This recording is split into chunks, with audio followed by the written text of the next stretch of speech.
Aujourd'hui, ce que je peux constater, c'est, au travers de mon activité qui est d'accompagner en fait, des personnes qui sont déjà en poste, à tous les niveaux hiérarchiques.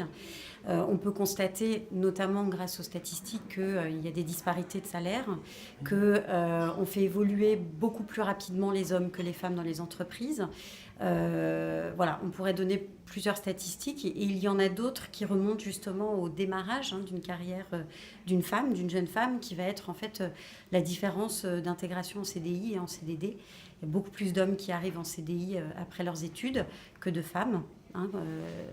Donc ça, ce sont les constats, raison pour laquelle en fait, je me suis intéressée à cette proposition de devenir marraine du Réseau pour elle. Et les principaux obstacles que vous avez observés?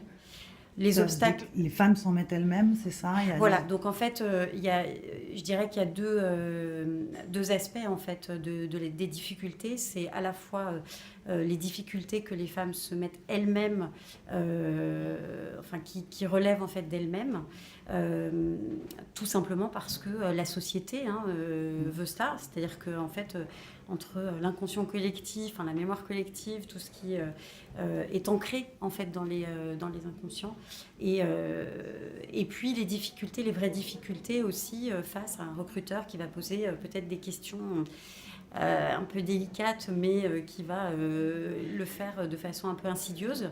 Et puis réellement, à compétences égales, parfois on va préférer choisir un homme qu'une femme. Donc je reviens à ces difficultés-là.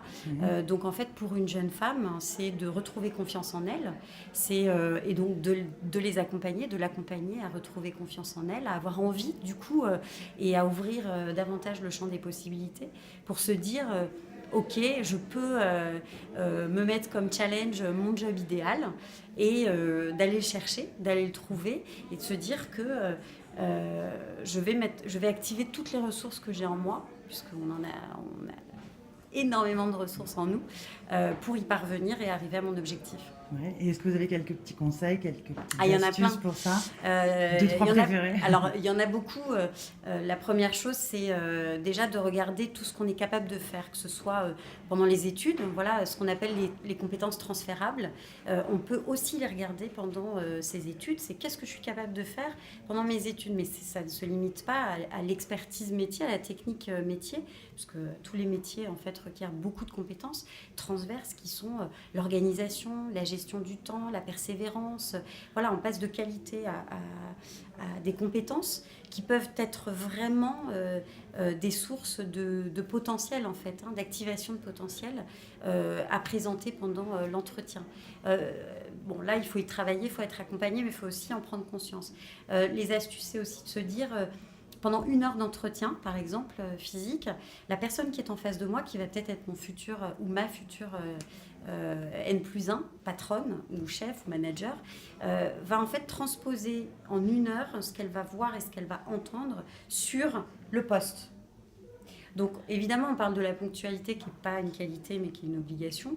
Les quelques minutes de retard vont être transposées à demain si je t'embauche. Eh bien, c'est ça aussi que je vais voir. Donc ça, c'est vraiment générique.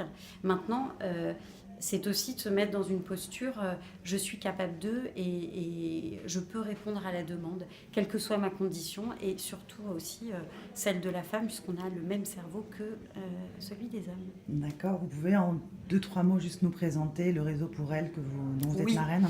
Alors, le Réseau pour elle, c'est un réseau d'une part d'entraide, un réseau féminin d'entraide, et c'est un réseau d'accompagnement.